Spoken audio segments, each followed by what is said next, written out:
question. Some other clients and other people that we've spoke with that they're dying to know about Roy. So you're gonna have rapid fire coming at you with yeah.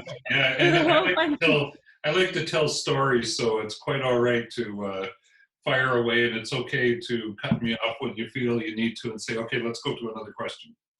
Okay. All right. Okay, so we'll just get the... I see Joyce has joined us. Hi, Joyce. Hi. Hello, Joyce. Welcome. Thank you. I missed last week, so I'm like, oh, I can't forget today.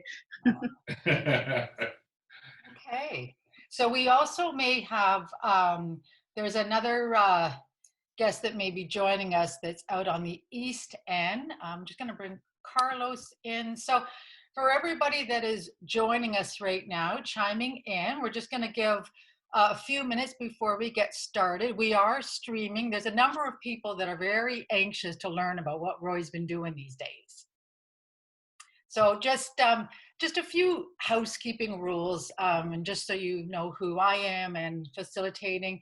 So everybody on the call today, we've got a special guest, Roy Cleeves. We're going to get started in a few minutes. And then I have my colleague I'm working with, Nicole, who's going to be interviewing Roy. And we've got a handful of very burning questions, but if anybody has any questions on the call today, or anybody that's on our Facebook Live, I'm doing my best. Just my suggestion would be is put them in the chat, and we're going to make sure that we're monitoring and we're going to get them answered. We have Roy. He is quite busy these days, and we've got his time. So anybody that has specific questions, we're going to do our best to get them answered. Perfect. Okay. And it's raining here in Toronto. So wherever you're from, if it's sunshine, send it our way. Yeah, sunshine and warmth we could use. Yeah. Coming up by Saturday, they say. Yeah, we go from kind of quasi winter, spring, right into summer. Yeah. Yes. Yeah, it can change drastically. It's I will say, when being in Canada, maybe we're used to this. I was speaking to someone the other day in the States, and they were saying, wow, yeah, you can't, people from Canada talk about the weather all the time. Is that all you think about? And I'm like, well, we have the worst weather in the world. We've got 4 seasons. Climate change, we deal with that transition. Have you ever brought an umbrella, a winter jacket, and changed all in the same day, right? Like, yeah, and a pair of shorts. Yeah. Yeah, you start off in the morning with the winter coat. Then you use the umbrella after that. Then the sun comes out and you end up slipping into your shorts. And by the end of the day, you're looking for sunscreen. Very, very true. Yes, very true. So one moment, folks, I'm going to be back online in about 30 seconds. And then we're going to get started. We might have a couple more people chime in, but we're going to get started. So 30 seconds, folks. Hold on.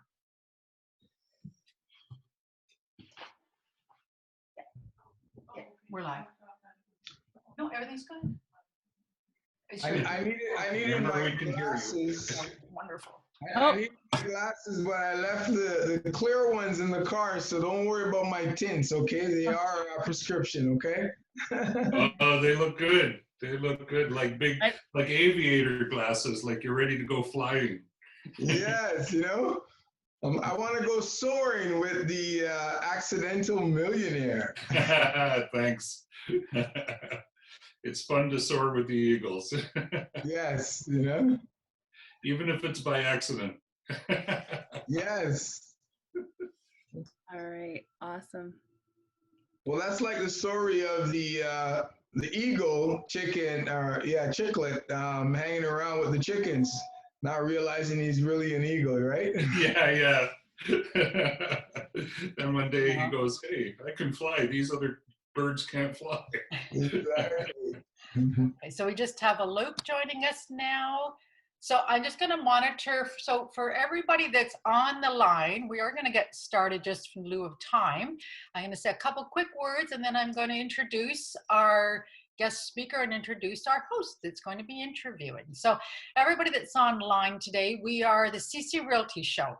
Once a week, we bring in a very special guest and we interview them to give our broader audience an opportunity to learn, understand, and just, an opportunity to really gain some insight. So we've got a really, really special guest today who is soon to be published author, Accidental Real Estate Millionaire. Roy Cleeves, and I have the privilege of knowing Roy for a long time. And it's, the one thing I will quickly just share with everyone that any one of us can do this. So let's not tell ourselves we can't, but we don't just jump in. We learn, we follow, and we're really happy to have Roy today because we've got a lot of great burning questions we want to learn from. So then we also have Nicole Ransom, who is an incredible realtor. She's with us, our CC Realty team. And Nicole is going to take some time, and Nicole's going to be interviewing Roy. So I'm going to step back and I'm going to hand the floor over to you, Nicole. I'll monitor. And any questions that I may have come in from our live audience, I am going to make sure we get them in chat and we get them answered. Awesome. Okay. Awesome. Thanks, Michelle. And I know, Roy, you've been doing real estate for over 17 years. And, first time I heard your story, I found it was pretty awesome because a lot of people think, I could never do it. I could never do it. Well, I mean, obviously you do wear that entrepreneur hat, right? Right. But maybe if you want to kind of just give a quick little introduction so everyone kind of gets your background and where you came from, because I found it was a really compelling story of how you got into real estate. Yeah, sure. It's my pleasure. So I actually started as a real estate investor before I became a real estate agent. And it was really a course that I took about buying property with no money down because I had no money. And, once I started and got the first property, I was like, wow, these realtors, they make some pretty good money. I think I want to stay involved in real estate. I think I'll become a realtor. I can make a living at it and I'll be exposed to the market at the same time. And that was probably way back in the year 2000. So then I started to say, okay, I'm going to get my real estate license. It took about a year once I finally decided to take it. And then immediately right after that, I started selling real estate. And once I got kind of busy selling real estate, I forgot that I really wanted to be investing in real estate until another opportunity showed up. And one of the first opportunities for me that showed up was a client of mine. They were just a lovely couple in their 50s, and they wanted to buy a condo townhouse that was basically completely renewed, and it was only $140,000. And they couldn't quite, I was doing the mortgage for them because I also became a mortgage agent because I wanted to really understand everything. And I was like, wow, these are such nice people. I know their credit's going to be good in a year. So I calculated all the carrying costs and I said, listen, if I buy this property and you pay $1,200 a month, it'll cover all the costs. And then you can buy it a year from now when your credit's better. And they said, Roy, we would be absolutely gobsmacked if you would do that. And I said, what a lovely accent you have. So we put the deal together and I bought this townhouse, and I ended up keeping that townhouse like for years, because what happened is a year later, their down payment they'd given to their son to help them with something else. So they said, Roy, we're just going to have to keep renting. They were such good tenants. I said, that's great. Let's keep it going, right? And then eventually they ended up saying that the husband got a job in Toronto. They said, well, we got to move closer to Toronto. So I ended up selling them a different house, and I kept that townhouse and I rented it all the way until last year. So I guess I had it like probably 12 years or so. It more than doubled in price. I sold it for $300,000. And Wow. it was great because then I took those funds and invested in another property that I thought would appreciate a little bit faster. But that's kind of what got me started and kept me going in investing in real estate while being a realtor. Nice. Well, I mean, that's it's interesting how different people come into the business, right? So, I mean, for you, clearly it was knowledge based, and now, you know, with all your investments and your knowledge, it's awesome that we have you here so we can pick your brain for the next 30 minutes or so. Right on. So, I'm going to start off with some of the questions we had emailed into us. So one of this is a very interesting question. What were your top fears on your way to becoming a millionaire? And how have your current fears today changed from those other ones? So my top fear was there was two top fears, right? I think the biggest one was the tenants. You know, we all hear horror stories about tenants that have been nightmares, and I've actually lived it. The very first investment that I did with my brother-in-law, we put in tenants. I say we, it was me. I put in tenants without screening them. They came with some cash.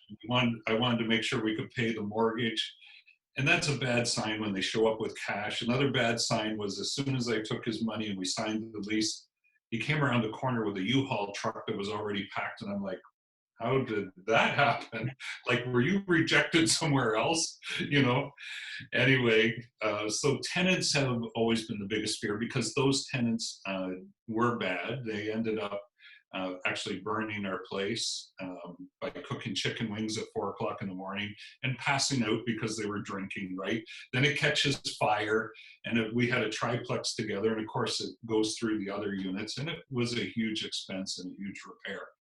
So we learned the lesson that you really have to vet the tenants and get excellent tenants. So all my time investing was the number one fear was always tenants.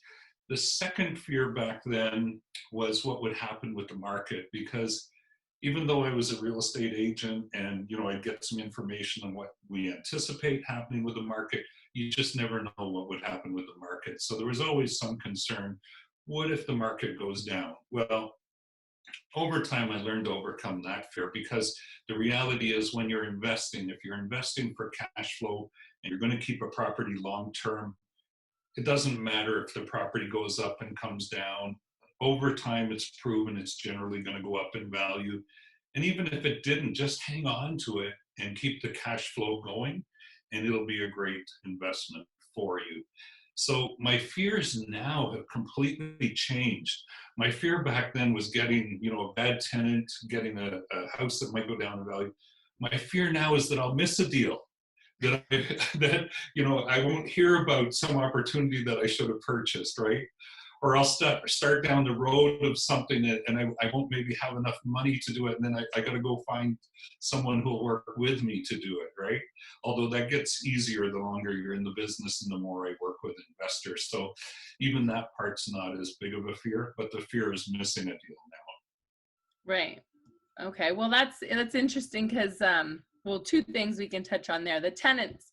Another question for you regarding tenants would be, what are some things that now you look for, having the experience? You know, like give us some tips and tricks that people can look for. Yeah, absolutely.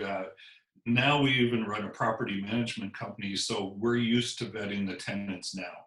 And the number one thing we look for right off the get-go is how well they fill out the rental application. If it's kind of got a lot of blanks, they're probably an issue because of that. If it's written very sloppy, that kind of translates into their lifestyle. If it's filled out very nice and neatly and complete, I already have a good feeling about this tenant. Then, of course, we're also going to get their credit bureau. And a credit bureau tells the story, right? It tells us how they are paying things. It's probably one of the most important pieces, because we can see what kind of spending habits they have, what kind of consumer debts they have, and we can see whether or not they're going to be able to afford our monthly payments. So credit bureau is a big one. And then, of course, we also want to confirm their employment and their income. And we look for some longevity, right? If they've been with the same employer and they're there 12 years, the odds are they're probably going to stay there and be a pretty steady tenant. Now, there's always things in life that can happen that are beyond people's control, right? And one of the big ones is a split up. I remember a tenant I had, I knew her from the Optimist Club. She was actually recommended by a lot of people that I knew, including police officers. And I'm like, this is a great tenant. And sure enough, she was an excellent tenant for the first couple of years until she had a split up. Then she couldn't quite afford it on her own, and it took a little while for that to sink in and for her to decide, you know what, I need to move to somewhere different. Yet at the end of the day, you know, she did pay everything, but it just, you know, was late with some payments, and I had to call her and say, what's going on, right? Like, I knew you were in a good place before. You've been paying for 2 years and suddenly things change. But that's sometimes what happens with life, right? But when they're good quality tenants, they will find a way to pay you. And what she did is she talked to her dad and said, Dad, I need a little bit of help because of my split up. Can you please help me pay off my landlord? And he did, and it was awesome, right? Nice. So, given, I guess, the current situation right now with COVID, are you noticing that majority of your tenants have paid rent? Like, just from an investor's standpoint, like, what are you seeing there? Yeah, I'm glad you asked, because that is one thing that, you know, as soon as this came out and the government said to tenants, like, if it's between rent and food, by all means, take food. And we understand that, right? And we want to be very empathetic, and we want to work with the tenants and have compassion for them, and we do. And what I've found is, actually, with all the government programs that have been out there, they've actually all been able to pay. I only had one in the States that said they couldn't pay. And of course, being in the United States, it's, you know, a whole different package, and it's more out of my control. But I leave it in the hands of the property management company. And they actually decided to move out, and we applied their last month's rent to that month. And in the States, they only need a 30-day notice. So it was just as if they gave notice. Right. So really, it's like everyone is paid. And that's amazing, because, you know, as an investor, it is important that you keep, you know, you don't leverage yourself too much. You want to have a cushion. And I'm fortunate that I built a cushion as I've gone along. And again, that happened a bit by accident as well, because as I bought more properties, I could only get approved, you know, for another property. And then my other property that I bought 5 years ago had come up for renewal. But because I now had another mortgage, I couldn't refinance it. Or because I bought it with only 5% down and the equity growth was only so much, it didn't make sense to refinance it. So I would just renew the mortgage.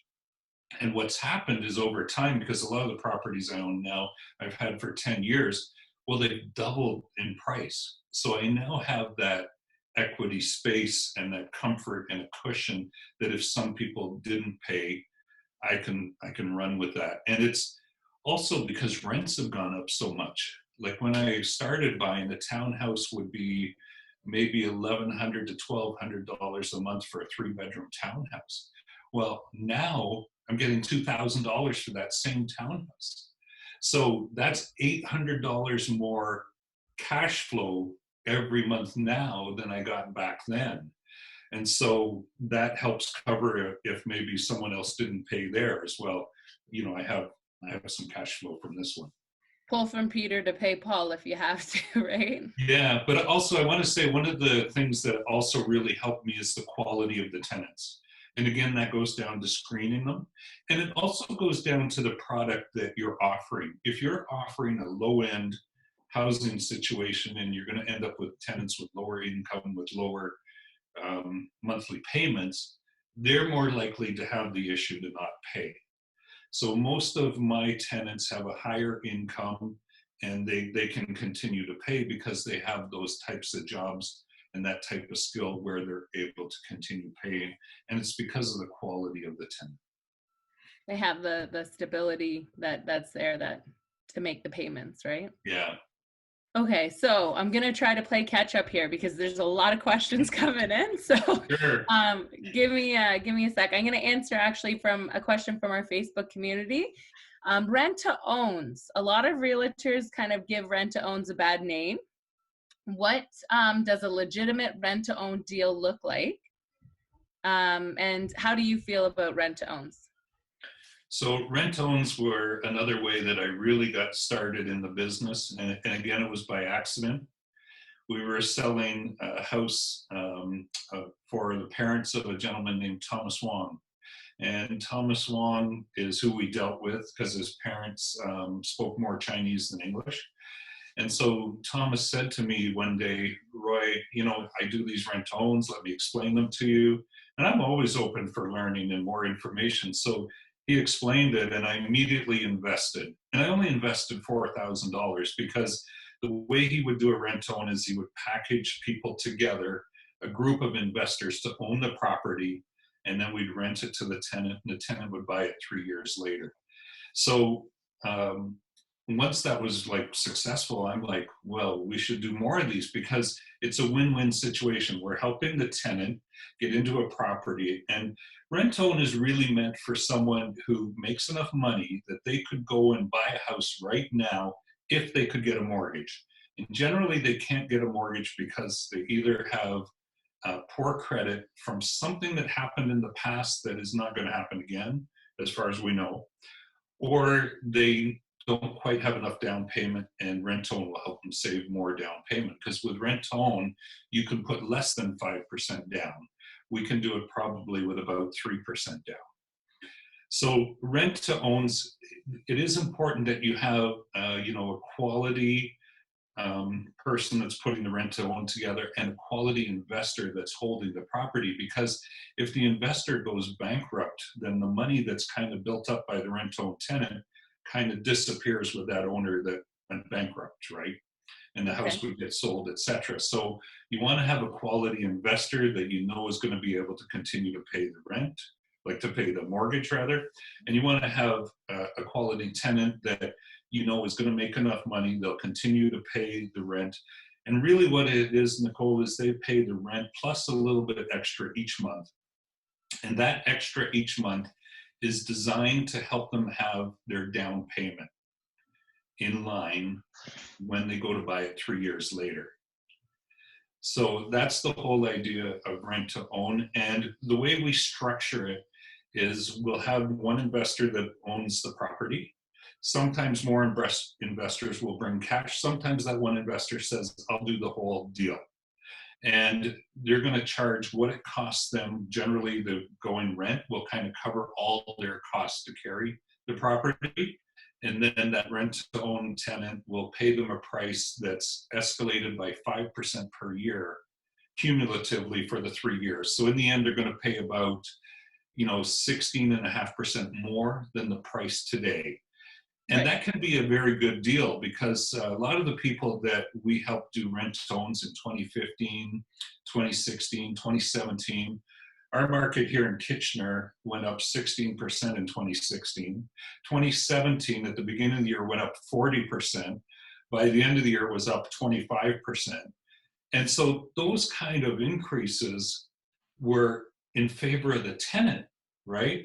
And we had tenants that said, you know, I have enough equity in the house now that I can go and get a mortgage and I can buy you out at the 2-year point instead of 3 years. And we're happy for that because the investor's still happy. They got what they agreed to get in terms of their growth on their money. And they make more than that 5% because they also get to pay down on the mortgage. Okay. And the nice thing is they also get to use the cash flow every month of the extra money that's being saved up. They get to use that money because it's cash flow, right? So that, and because of that positive cash flow, it allows them to continue and invest in additional properties because the debt coverage ratio is so high that the mortgage companies say, okay, you're making enough here. Yes, you can, it won't penalize you. You can go and buy another property. Nice. So that's why rent-to-owns are such a nice product for, you know, an investor. And it's an in and out strategy. And then every once in a while, you know, the tenant might not be able to buy. And the investor might say, let's carry it on for another year. And we had one we carried on for 3 extra years. So we kind of doubled the length of time. But all of us as investors, there was 3 of us in on that deal. And all of us were like, we don't need to get our money out right now. Let's continue to help these people, and eventually they'll be ready. And the market went up, and of course it was just like we did one rent-to-own and we did another one. We just didn't have that stop in between, right? Right. So Okay. it's a very good strategy, and it is important. And we get a bad name. I'll answer your question about why it's a bad name. First, most realtors don't understand it, right? They don't know how to package it. They haven't done one, so they've only heard the horror stories. Same as bad tenants, right? You hear about bad tenants. You don't hear about the great tenants that look after the place so well that 20 years later you don't have to put a dime in it and they leave it better than you found it, right? They improved it. You just generally don't hear those stories.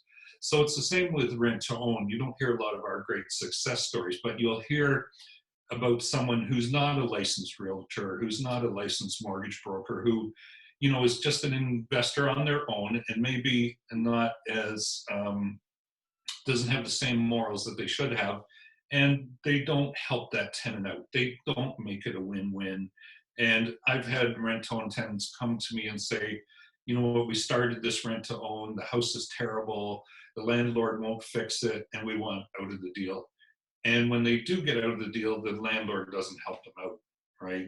And it was kind of like a rip-off situation for them, right? And that leaves a bad taste in their mouth, right? So that is why there's some bad rep out there about it. And I make it very clear when I start to work with a rent-to-own tenant that, here's the difference, right? I'm a licensed real estate broker. So I'm not going to do anything that I shouldn't do because it could affect my license, could affect my ability to earn income for my family. And I want it to be a win-win. And I'm going to explain it up front so that you know what all the risks are, and you're going to decide, do I want to go ahead? And we're going to review the contract before we buy anything, right? And ultimately you decide. And if we start partway down the road and we can't find the house that's not right for you, it doesn't cost you any money. So it's not like you're giving me a deposit that I'm never going to give back to you. Right. So those are the differences. Okay. All right. I'm gonna pose another question here from one of the people that are joining us.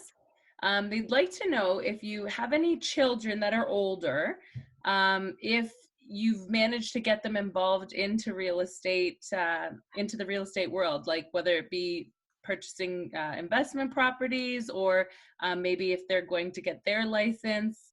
And if you haven't, is it just not a passion, or why? Yeah, I'm so glad you asked that. I have two boys, and so one is 27 and the other is 25. And the 25-year-old said, Dad, I cannot even think about working with you in this business because I'm terrified of dogs. So it had nothing to do with the job or anything like that. And he's a musician, so his passion is music. And his name is Jagger, named after Mick Jagger. So he's living up to his name. And he has a band called Rocket Bomb, which you can get a few songs on Apple and Spotify, Apple Music and Spotify. So I'll give him a plug there. You go, Jagger Cleeves. And my other boy, his name is Skylar Cleeves, and he did join me. He wanted to join right out of high school. Dad, let me join. And I'm like, no, you got to go to Conestoga College and take marketing so that you understand some marketing. And he did. So he did 2 years at Conestoga College, and then he joined our team. And then he had an awakening. And he said, Dad, this is actually a lot of work, this being a realtor. I thought it was going to be easy. I said, why did you ever think work was going to be easy? He says, Dad, you made it look so easy. So we had him do a lot of training, and being a little bit younger, it just worked out better for him to look after rentals. And he actually became an expert in our rentals. And he now does the property management business for us called Fast and Reliable Property Management. And he's managing over 70 properties. And even the rest of our brokerage now comes to Skylar and asks him, tenant questions because he knows it inside and out. And to answer your question about investing, so Skylar, we would talk with our team about what's your goals, and Skylar would say, well, I want to have a rental property like you, Dad. So he's following in my footsteps. So he was still living at home, and we got this great listing that looked like it would make a great rental. And Skylar and I went and looked at it in the morning because it was listed by one of our teammates. And I said to him, you know, Skylar, this would make a great rental. I said to him, if you're not going to buy it, I'm going to buy it as a rental. And I think that just spurred him.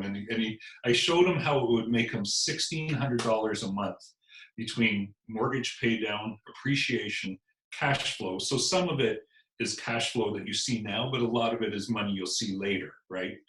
And this is back in 2015. So he bought it in 2015. It was a detached house built in 1949 with a detached garage, and it had four separate bedrooms and 3 bathrooms, and you could divide it up into 3 units. So he was going to stay at home and rent the whole house. But as soon as word got out to his buddies that he's got this rental home, they were like, our lease is up. We want to come and rent from you. And I'll rent 1 room and you take another room. Oh, and then no. they said, Skylar, you come stay in another one. So he actually moved out of the house, moved into that house, and rented all the rest of the rooms. And his mortgage and carrying costs were like $250 a month. And he said, Dad, this is less than what I was paying you. Because he was paying me $500 a month to live at home. You lost a Yeah, but good you gotta tenant. remember, you were eating $250 a month of food. See, you lost a good tenant, Roy. Yeah, and then his next goal was to get another house. So we actually helped him buy a brand new condo. He partnered with his mother because he needed to show a little bit more income. And we're like, okay, partner with your mom and you guys can have that one together. And then he met a wonderful girlfriend, and they live together now, and they put their incomes together and bought a 3rd house. Wow. So already at 27, he's an owner of 3 homes with partners. That's right? amazing. That's Which amazing. is fantastic. And it's interesting you said that too, that, you know, because in this business, I find that everyone kind of has something that they prefer. So it's interesting that your son found the rental business like very interesting, right? Because it is very fast paced, and you know, like you do deal with a lot, you know, when it comes to clientele, where, you know, real estate, you know, there's also a lot of transactions, but I would say rentals, I mean, you could be showing a rental, you know, 5 rentals a day, right? There's a big rental market. And the rental client is much more finicky than a buyer client. A buyer client of a house is more committed, right? They're going to sign up with you. You're going to show them some homes. They're going to usually show up on time. They don't sleep in and say, I forgot. Yeah. They don't call and say, you know, oh, I rented something else last night that I found on Kijiji, right? Yeah. And renters sometimes don't show up at all. So part of our scripting with a call to show a rental property is we tell them, okay, I know you want to see it at 1 o'clock tomorrow. You have to call me at 12:30 tomorrow to let me know you're going to be there, or I will not be there to show you that home. And you have to call me. I will not be calling you. It's simply so that I know you're still going to be there. And then if they call, you're like, okay, now I'll go show the property. And then ideally we stack it so that there's a whole bunch of people to see it at the same time, because anytime we can do that auction effect where you got a number of people walking through the house to say, I'd like to rent it, you know, then we pick the best one, right? That way we get more applicants, which again goes back to getting a great tenant. The more applicants you can have, the better. And of course, I also learned from my experience, it's better to leave it empty than to put in a bad tenant that may not pay you, may burn up your house, and do all those terrible things. Yeah, that is quite the bad experience to have, especially with one of your first ones. But I think that was to get it out of the way, right? Because then you learn and you're like, okay, we're not doing that again. Yeah, fail forward, right? Yeah, that's right. Just keep failing forward. So there's actually another question in regards to tenants. So from Facebook, it came in, if someone, so what if a tenant does not have a credit report, but they do have, they claim they have no credit cards, and they're basically like retired. So they can show that they have some form, some proof of income, whether it's a pension and whatnot. What do you do regarding the credit report? Would you pass on it, or would they still have an opportunity? Well, we would still ask them to send us their credit report, even if it shows that they don't have any credit, because then it kind of verifies who they are as well. Okay. And then we'd want proof of those income sources, and we'd look to make sure that, you know, we're not stressing them, that we're not asking for more than a third of their income to pay their rent. If it's more than that, we know they're going to struggle at some point, and we'd rather pass on them. So we're going to look at that income amount. We're also going to call their references, and we're going to, you know, confirm their if wherever their money's coming from, we're going to confirm that however we can too. So it'll be references, income, and of course we're also going to Google their name. I mean, that's one of the big things is you want to Google and see is there any surprises. And if they got some social media, you can also take a look on their Facebook account or whatever it is, and Instagram, and see, okay, what kind of things is this person posting? What kind of person is this, right? Another good trick is to go by where they're living now, find out where they're living now, and you say to them, oh, you can call them up and say, you know what, I was just in the area and I have to drop off like another form for you. So you have some form with some question on it. And then you're able to meet them at their door, right? And you get to have a chance to see what they're living in and how they take care of their place. So that's really if you don't have other options, right? If you have other options that are better, well, we're just going to go with one of the better options. For sure. Yeah, no, I like that tip actually. That's a great point there, right? Another question came in from someone that's here with us today. They would like to know, what are your suggestions? Should a realtor go for their broker license? What's some advice you can give on that? I believe it's a great idea, because you never know where life is going to take you, right? And if you're a real estate agent now, you might think, well, I don't want to be a broker. I don't want to run a brokerage. So why would I go and become a broker? Well, first, there's additional knowledge that you learn because you take courses to become a broker. And additional knowledge is always good for you, and it'll always help you. And you never know when sometime down the road, you might want to be a broker owner, and you can only do that if you're a broker. And it takes time to take the courses and pass and all that kind of thing. So if an opportunity comes up and the opportunity window is this big, and you have to be a broker for that opportunity, you've already met the criteria. But if you haven't taken the course simply because you're like, well, I can just sell as a salesperson, well, you're just not setting yourself up for the opportunity. We call it putting yourself in opportunity's way, right? So my answer would be, by all means, go get your broker license. And I always felt that, you know, when you talk to the general public as a real estate agent, they don't always understand the difference between a broker and a salesperson. Right. They always believe that the broker's on a higher level, and the broker, you know, maybe even owns the place, which you don't often when you're a broker, right? It's just another level of education. However, it says I've taken more education. And so because of that, I think it's a good perception with the public as well. Okay. Another question about COVID, actually. So how do you feel about renting in the current environment? So basically, I guess with the COVID in place right now and being an investor, say you have 2 units that are empty. Yeah. How are you feeling about getting those rented right now? Or do you feel maybe it's like, okay, if you have that cushion, like you were saying, do you maybe keep those vacant and, you know, ride it out a little bit? Like, what are your thoughts on that? My thoughts are to put it up and get it rented.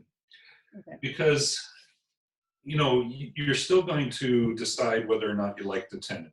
So you're still going to decide, will I take this tenant or will I leave it vacant? However, you know, we still have to do business. We still want that place rented out. And I had this situation happen with a fairly new property that I bought in February. I bought a 5-plex in Ingersoll. And one of the tenants gave notice and they moved out at the end of April. And, you know, it's a challenge because they don't want people to come see the place. Normally, you would just have to give notice. Okay, you've given 60 days notice. By the way, I'm now going to list the place for rent so I can get the next tenant in. And, you know, tenants are going to come and see the place. and I'll make sure I give you 24 hours notice and you're going to let them in. Well, now tenants have the power and they're scared because of COVID, and they're like, I don't want anyone coming to the place.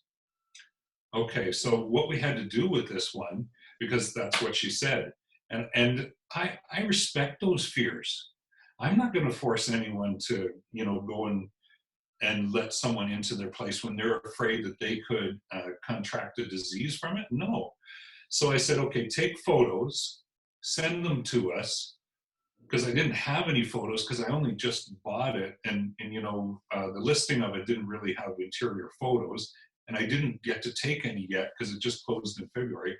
So she sent us photos. We put it out there for rent, and we put it for $200 more per month than I was collecting at this point in time.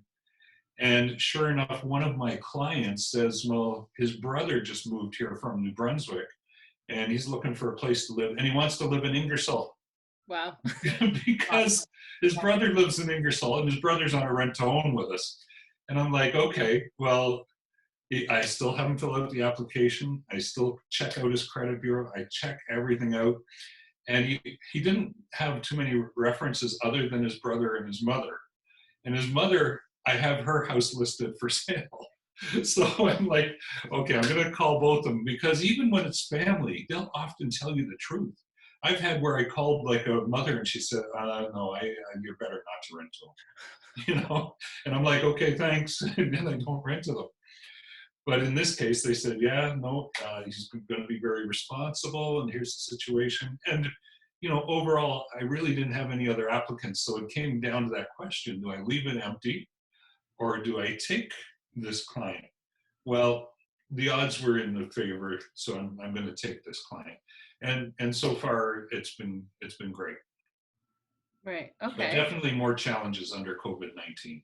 Yeah. So you did feel, but you came up with a way that you were still able to lease it out. And that's actually a great point, right? For some people, maybe that can't get into the units, right? Like ask the tenant to maybe do a walkthrough on their cell phone or Yes. post some photos, right? Because we're all in the same boat. So people are very understandable given the situation, right? Okay, so then another question that I think everybody is kind of thinking here, and someone actually emailed it in, is what, obviously we don't have a crystal ball, so we don't exactly know, but what is your take or your feel on what's to come with the COVID situation in the market beyond July? Like, let's talk more, August, September. What are you kind of thinking might happen? So it's a very good question, because that's what we all want to know, right? And I have investors right now who are saying, Roy, I'm just going to wait and see. Mm-hmm. And that's not a bad strategy, because, as investments, we can invest now, we can invest later. And, the downside is that prices might go up and you could have got a better deal now. The other side is that prices could go down and maybe you shouldn't have bought now. My belief is if the deal makes sense, there's some good cash flow on it, you're better to take the deal now, because we really don't know. However, I do like to listen to what the economists say. And we deal a lot with different lenders. And one of the lenders, well, each of those lenders tend to have their own economists, like the different banks, right? So I have here from the Scotiabank people what they said. Their senior economist said they expect a rebound of a bounce, and they expect that in September, October, and November. They think these will be very strong months for us. And they think there might be a little bit of dip in prices, but then it'll perk right up, and they feel the whole economy will regain during those months. And they say even during this time, they feel prices will stay pretty firm. And we just did the stats for April in our market. And what we found was that sales were down 63%. So the number of sales were down, but not the prices. The prices were up 7%. So you say, well, why did the prices go up when there's so few sales? And it's because there's so few houses for sale.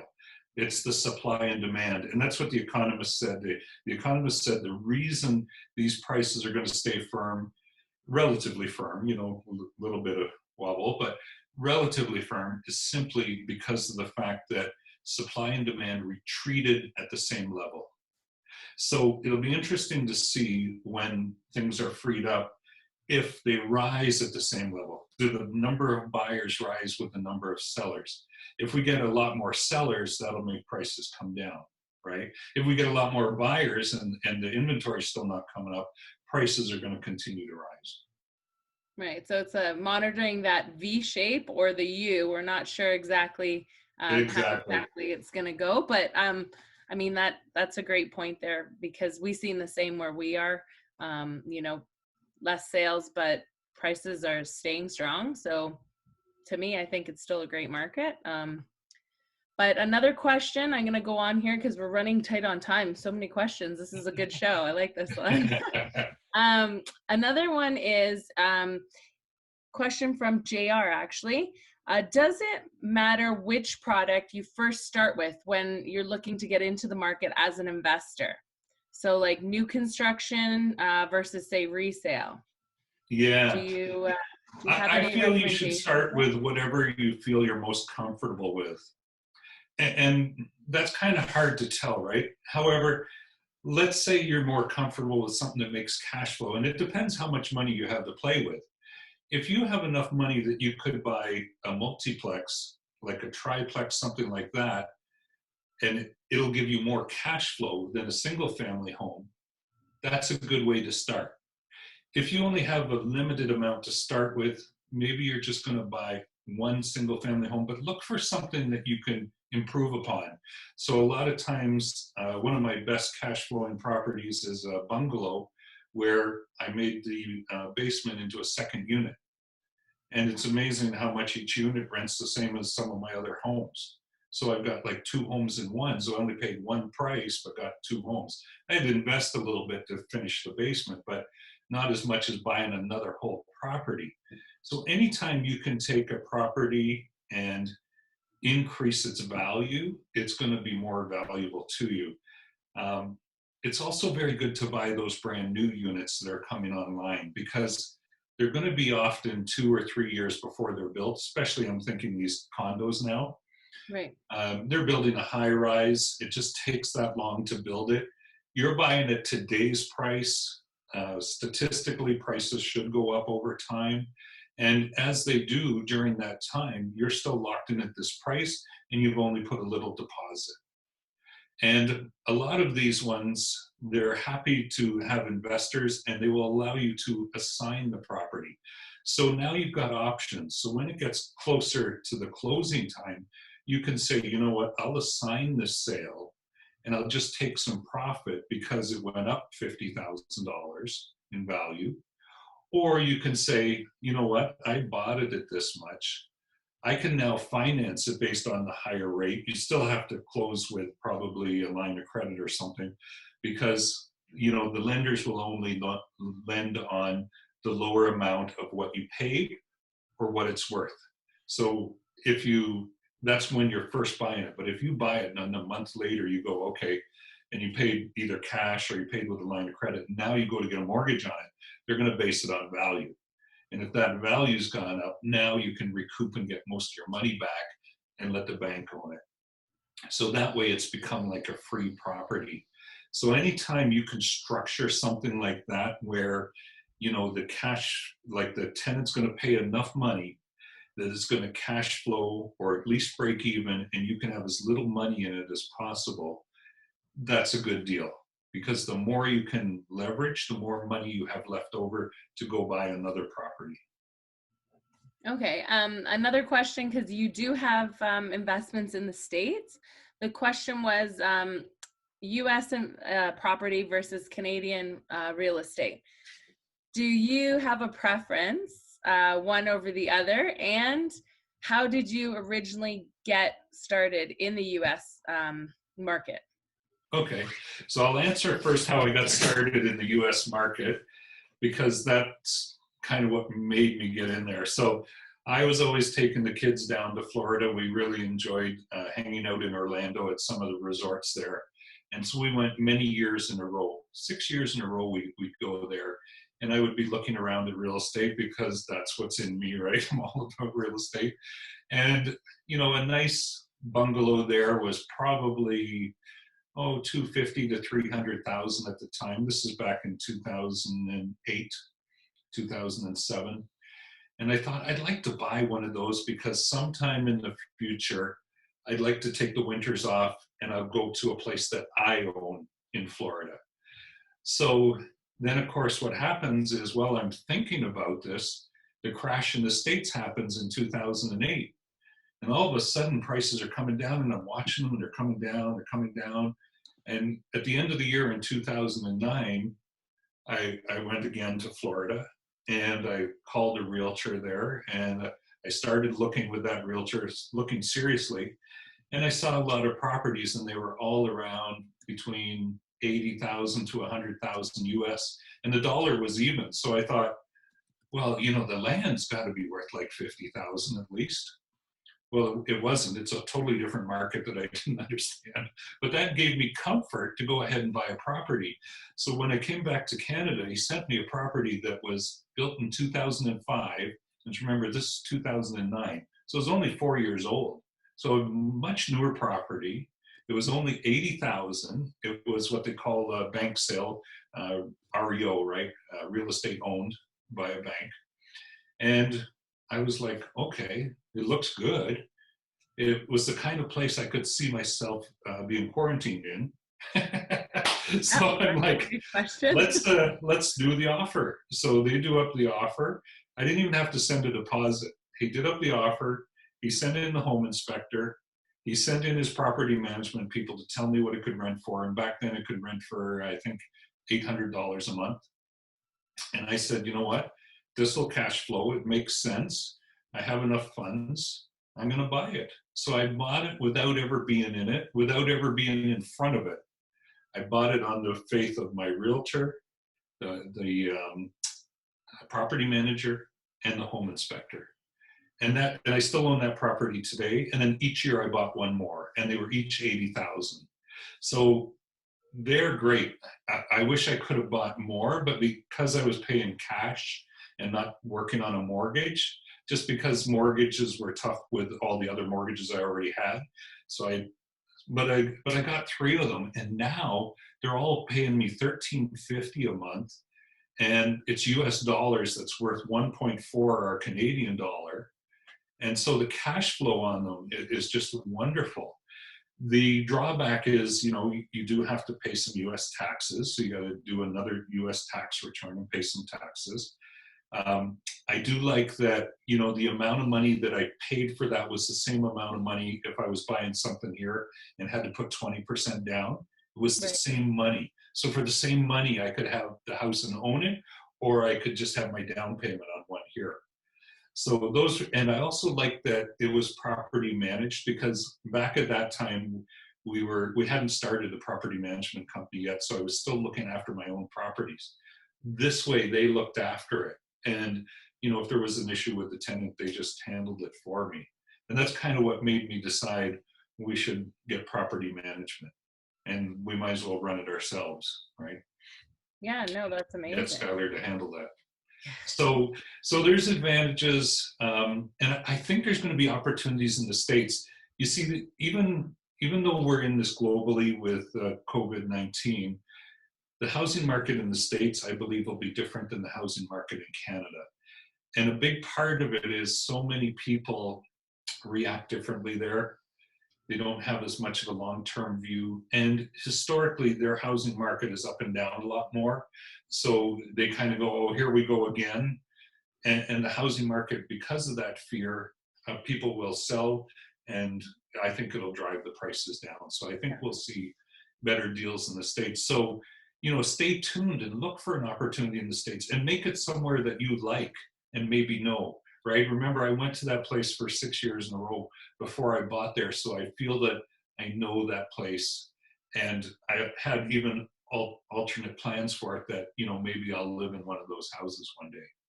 Well, yeah, especially being so close to all the attractions in Florida. I mean, I'm sure it was easy to rent. You probably had no problems there, right? Yeah, yeah, it's always been rented. So, I guess we're wrapping things up here because I don't want to go over time too much. But we're gonna end off with, I know you have a really exciting project that you're working on right now. So I was gonna ask you what your favorite investment of all time is, but I think actually it would be great for you to share the really exciting project that you have on the go right now, just so people could see how, you started from doing one property, fixing it up, getting your real estate license, and then, developing this empire to what you're working on today. Yes, thank you so much. I'm very excited to talk about this project.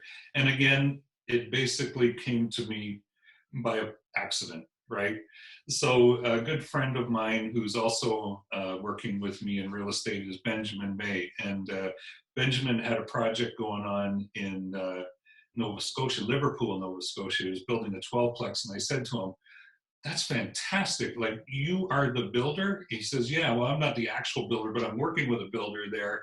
And, he's building it for me, but it's my 12-plex along with another partner. And I'm like, wow, I'd love to go see it. Whenever you're going to Nova Scotia again, let me know. I'll go with you if you want, right?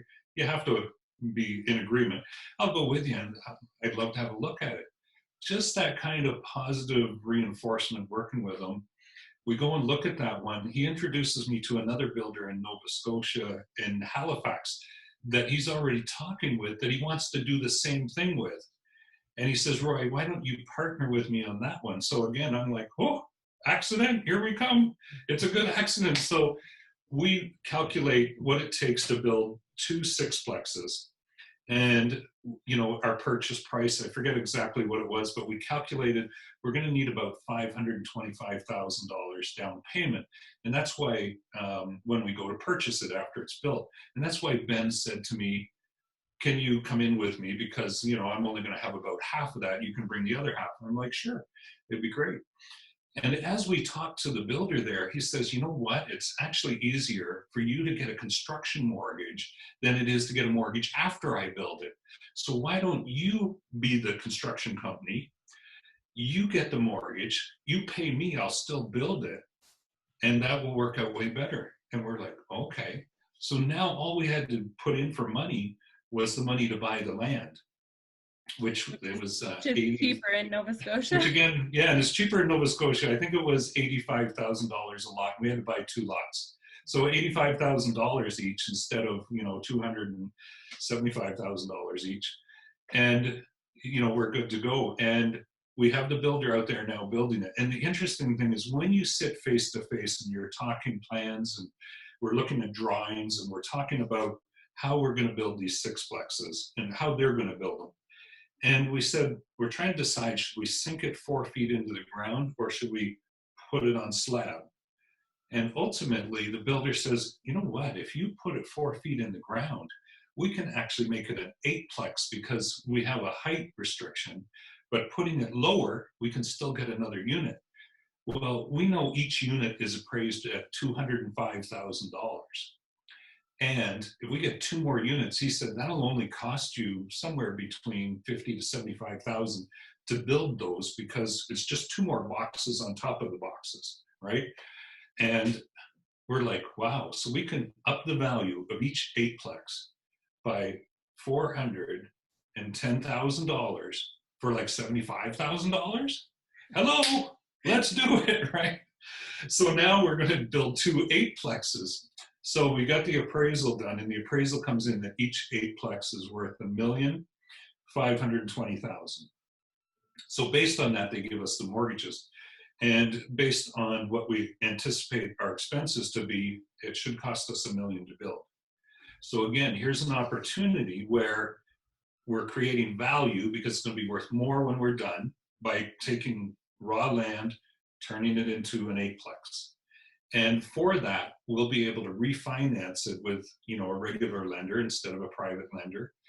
And we'll probably be able to pull even a bit of money out of it at the end for our efforts. And it'll still cash flow probably about $5,000 a month. Nice. and then we own, you know, these 2 eighplexes. Which are And brand that's new. 5,000 per eightplex. Like, how fabulous is that, right? So it's very exciting, and I can hardly wait until they allow us to travel into Nova Scotia so we can go have a look. Because right now with the COVID-19, if we go to Nova Scotia, we have to immediately quarantine for 14 days. Right. So we're like, we'll wait until that's lifted, then we'll get on a plane and go. Right. And you know what? Now it seems like you're going to have, I don't know if you golf, Roy, but you're going to have great golf down in the East Coast in the summer, and then you can go out to Florida and golf in the winter. We'll have a harder time to get a hold of you for our next interview, but it's okay. That's what it's all about, right? Creating that financial freedom. And you know what? I really appreciate you taking the time today. We went over time a little bit here, but you know what? I think it's well worth it, and everyone appreciates you answering all these questions. But I'm gonna pass it over to Michelle now. If you want to just kind of take charge, and I'll let you. My pleasure. Thank you. It's been fun, and you guys can always reach out to me. I'm on Facebook. You'll just find me under Roy Cleeves. You can send me a message. Awesome. Thank you very, very much, Roy. And I'm excited about kind of the next few weeks to come. Just sort of wrapping things up. It's about 5 after 5. So just want to really do an extending out just to thank Roy for coming, and everybody that's on Facebook watching us. We'll get, you know, there's for those that may not know, I've known Roy for a long time. I followed Roy and I thought, oh, wait a second. And he gave me the itch, and he used to always check in. So you're going to get into real estate? So I'm just really, it's amazing, because we're no different than anybody else, but we're learning, educating. And as Roy would say, we fail forward. Okay. So with that note, just everybody has an amazing evening. Next week, we will have a special guest. We're just in the final stage of firming up that special guest. So stay tuned. Everybody that's attended, everybody that's watching us on Facebook, I won't mention because I just need to connect with them, make sure all's good. But we've got 2 pending people that want to be on. And I will let you know who that is, and we'll send a message out. But just join us next week at 4 p.m. Keep following us. And any questions, just do a quick Google search for Roy, or reach out to us and we'll get you connected with them. Okay, thank you very much, Nicole, for interviewing, and everybody that's attended. Thanks for having me. Michelle. Thanks, Nicole. All right, have an awesome evening. Bye. Bye.